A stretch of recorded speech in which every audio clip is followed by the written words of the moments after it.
Most cities exist only because nature allows them to. But on the map of Earth, there are points so harsh and unforgiving that it is not clear at all how humans survive there. Today, a journey through 15 places where people should not have lived at all. Territories that resist the very idea of human life.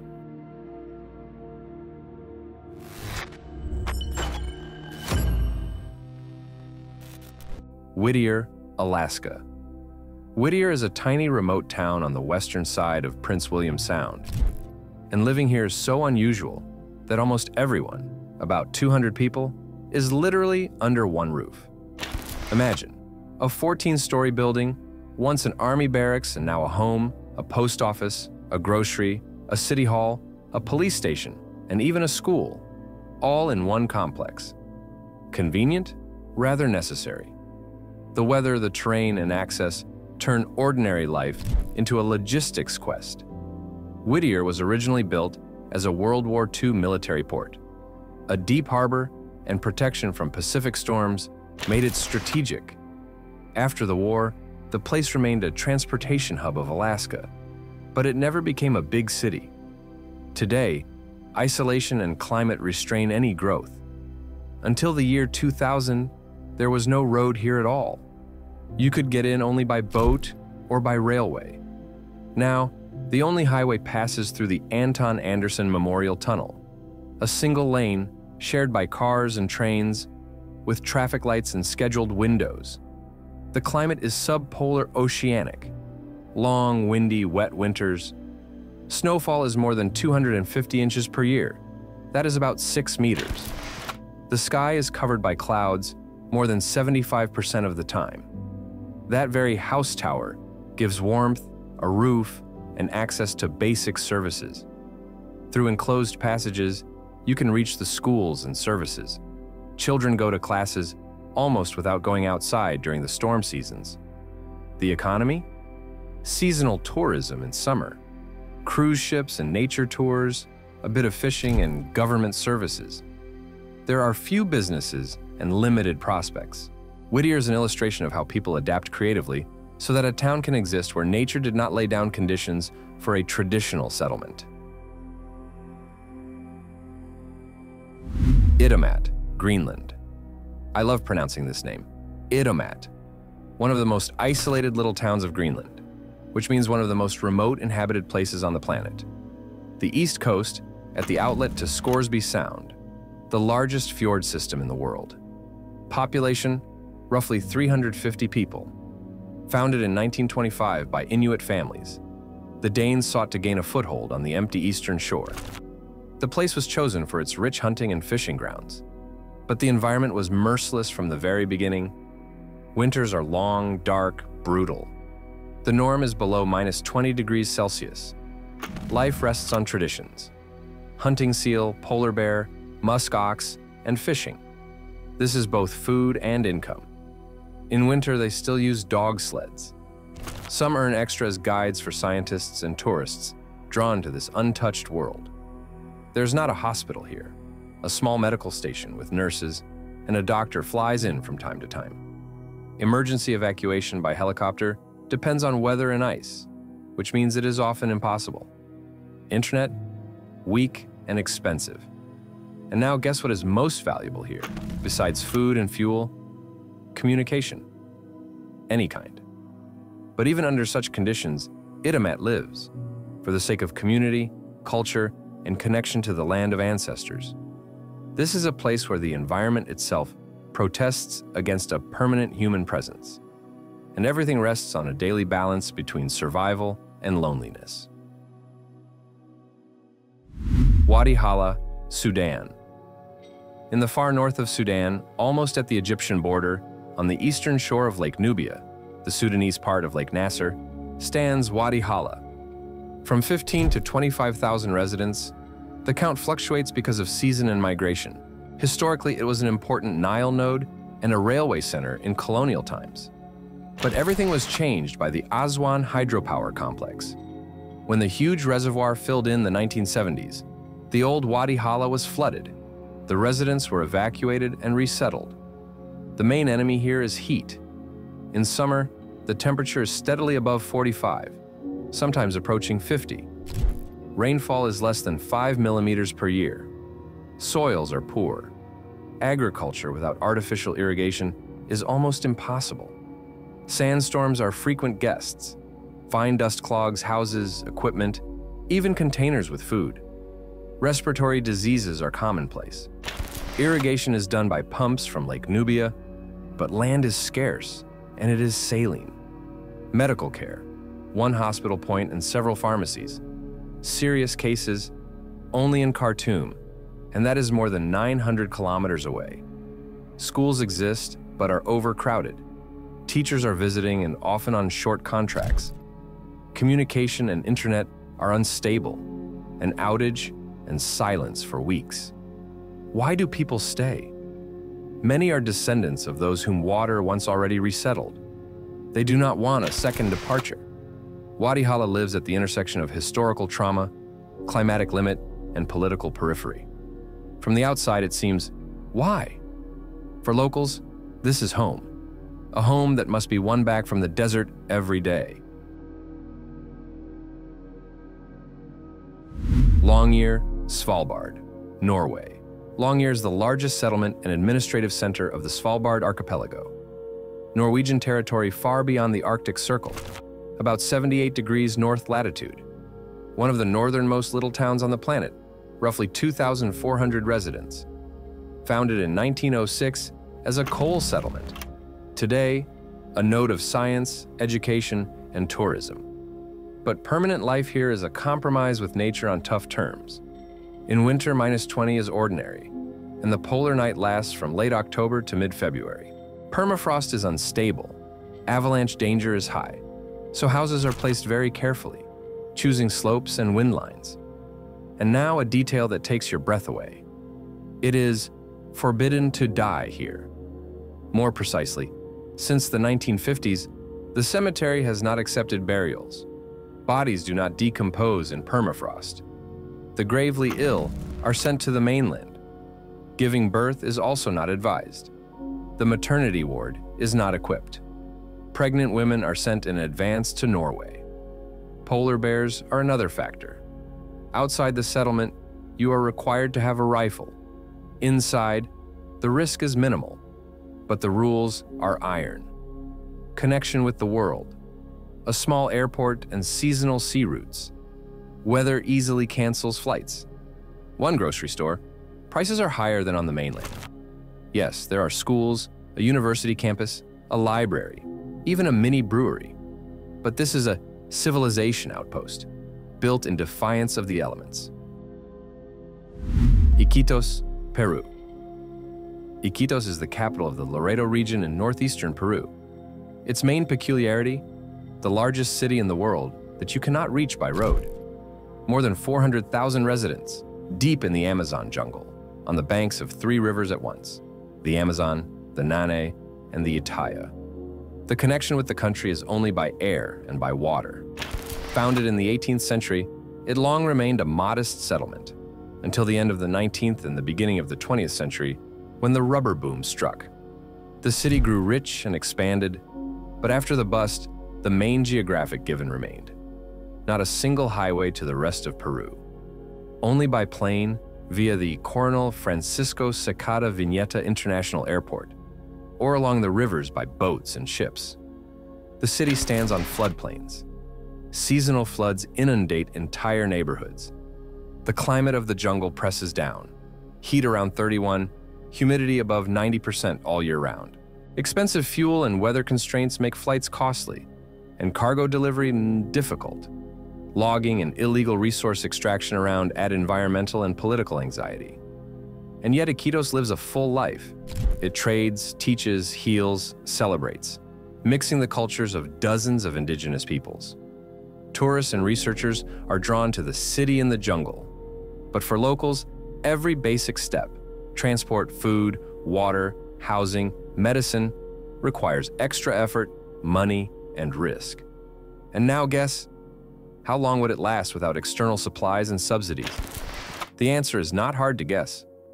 But as long as there are people here, Iquitos holds on. Oymyakon, Russia. Deep in the Siberian taiga is Oymyakon, a small settlement in the Republic of Sakha, Yakutia, one of the coldest inhabited places on the planet. The record is -67.7 degrees Celsius in 1933. And that is not for one day. Winter stretches from October to April, and in January, the average is around -50. Geography is the reason. A high mountain basin surrounded by mountains. Cold air flows downward and stagnates. Clear skies and almost a total lack of solar energy in winter fix the superfrosts. Residents, roughly 500, mostly Yakuts. Life is endless adaptation. Cars are not turned off or are stored in heated boxes. Otherwise, everything turns to stone in minutes. Plumbing is rare, toilets are outside, water is taken, chopped, brought in, and stored warm. Schools close only at -52, and yes, this happens regularly. Healthcare and amenities are minimal. Air evacuation in winter depends on luck with weather. The nearest large city, Yakutsk, is more than 900 kilometers away. St. Helena Island, British Overseas Territory. Magical in appearance, merciless in logistics, a piece of land in the South Atlantic. More than 1,100 miles to the nearest mainland, Angola, one of the most isolated inhabited islands in the world. It is in one territory together with Ascension and Tristan da Cunha, but it lives with its own challenges. The world learned of it as the last refuge of Napoleon Bonaparte. After Waterloo, the British sent him here precisely for its non-escapability, a natural prison in the middle of the ocean. Volcanic origin and relief show no mercy. Cliffs shoot up straight from the water. There are almost no natural bays. Inside, mountains, gorges, ravines. The road from Jamestown inland is a switchback with deadly drop-offs.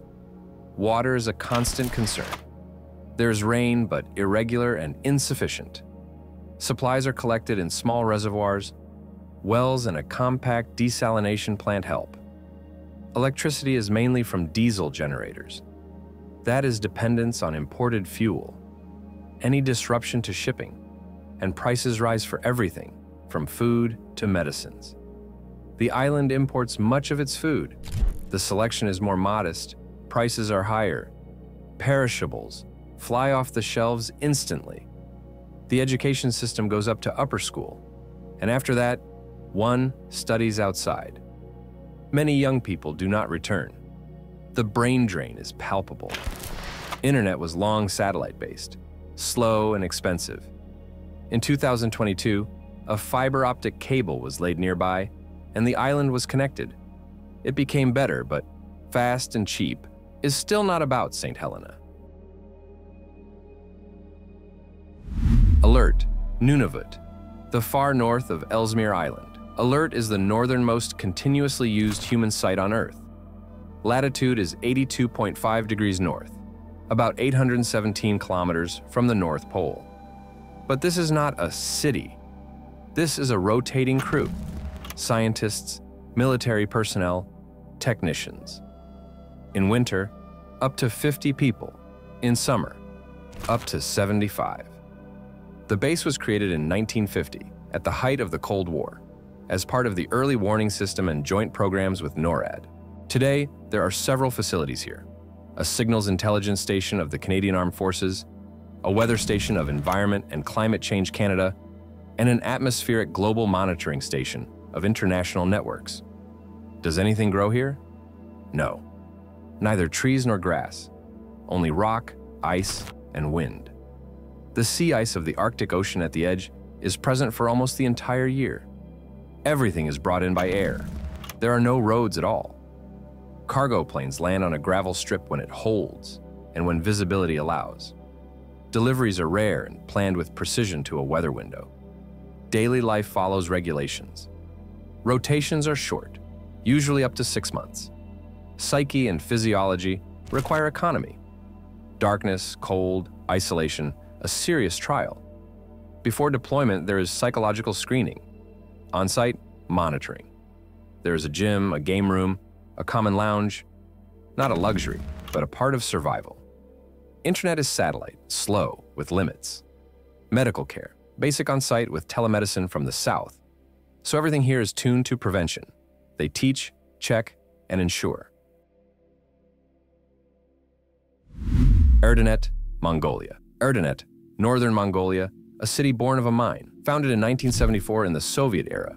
For one purpose, to support one of the largest copper open-pit mines in Asia. This place was not conceived as naturally sustainable. More than 90,000 residents in the middle of a cold, dry basin, surrounded by steppe and hills, far from main routes. And almost everything is tied to Erdenet Mining Corporation. The open-pit mine for copper and molybdenum is the heart of the economy. Formerly a joint venture of Mongolia and the USSR, today a national giant. Dependence on one sector makes the city vulnerable. If world copper prices fall, the budgets of schools, hospitals, and roads sag. In winter, it is -30 and lower. Snow from October to April. Elevation about 1,300 meters, and logistics are not simple. The environment is a permanent concern. Tailings ponds, heavy metals, dust. Monitoring exists, but residents complain about health. Water, groundwater, and river water must be hauled far and cleaned at great expense. When commodity prices drop, people leave. When they rise, people return, and the city swells faster than infrastructure can keep up. Authorities talk about diversification, tourism, manufacturing, but the harsh climate, distances, and weak infrastructure slow it down. Norilsk, Russia. Norilsk is one of the northernmost cities in the world and the largest above the Arctic Circle. More than 175,000 residents in conditions that can only be called hostile urbanism, fierce cold, long darkness, and heavy industrial ecology. The city stands on permafrost. In winter, it easily drops below -30, and wind makes it feel even harsher. It was founded in the 1930s as a camp project, grew into a center of nickel and palladium extraction. Today, it is an industrial giant. Norilsk Nickel is one of the world leaders in platinum group metals. But this strength has a price. Emissions, scorched surrounding forests, degraded soils, sulfur dioxide in the air, acid rains. The city is closed to foreigners. A special permit is required. There are no roads to the big land, only aviation, and in summer cargo ships along Arctic rivers. Housing is mostly Soviet-era construction, critically dependent on centralized heating. Basic goods are more expensive because of delivery, but wages in the extraction sector are higher than average. And this is how they retain staff, often on a contract basis. You work, and you leave for warmth. Tristan da Cunha, British Overseas Territory. In the South Atlantic, far from everything. The volcanic archipelago of Tristan da Cunha, the most remote permanently inhabited place on the planet. To the nearest continental land, South Africa, it is roughly 2,400 kilometers. One settlement, Edinburgh of the Seven Seas. Population just under 250 people. And all this on a narrow, flat coastal strip, pressed against volcanic cliffs. The rest is mountains. The main peak, Queen Mary's Peak, is more than 2,000 meters. The whole island is one big active volcano. In 1961, an eruption forced everyone to evacuate. People returned and rebuilt, but the risks did not go anywhere. There is no airport, and there never has been one. People arrive only by sea, usually a week-long voyage from Cape Town on rare supply vessels or research ships. This is almost complete isolation for long months. No fast networks, no fast food chains, no supermarkets. None of what we are used to considering the background of civilization. The economy is small holdings, a bit of livestock, fishing, and the export of Tristan rock lobsters. There is a school, a post office, and one store that is restocked only a few times a year. Any disruption in shipping, in supplies, in weather can become a crisis.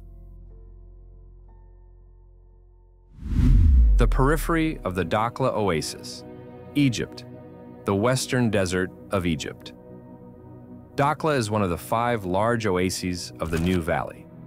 The central town of Mut is somehow inhabited and administered, but the peripheral settlements, Bashendi, Kalamun, Balat, live at the very edge of the possible. Oasis sounds like palms and water, but not here. This is a network of scattered villages around shallow aquifers. The climate is extreme. In summer above 45, nights bring no coolness. Rain, less than 1 millimeter per year. Winds, frequent, sandy. Water is everything, and it is running out. They live off the Nubian sandstone aquifer system. Huge but non-renewable, shared by Egypt, Sudan, Libya, and Chad. Electricity, diesel generators and a few solar panels. There's a grid in places, but outages are the norm. Houses, adobe and local mixes. Inside is cooler, but the walls are vulnerable to erosion and sand. Medical help, feldsher stations, sometimes 1 staffer per village. Schools exist, but it is hard to retain teachers. Few resources, harsh conditions. Roads, far from highways, often only rutted dirt tracks. Fuel is hauled from far away. Vehicles are shared by the community. Someone rides donkeys. Government desert development programs exist, but the lion's share goes to the centers, and the periphery gets what is left.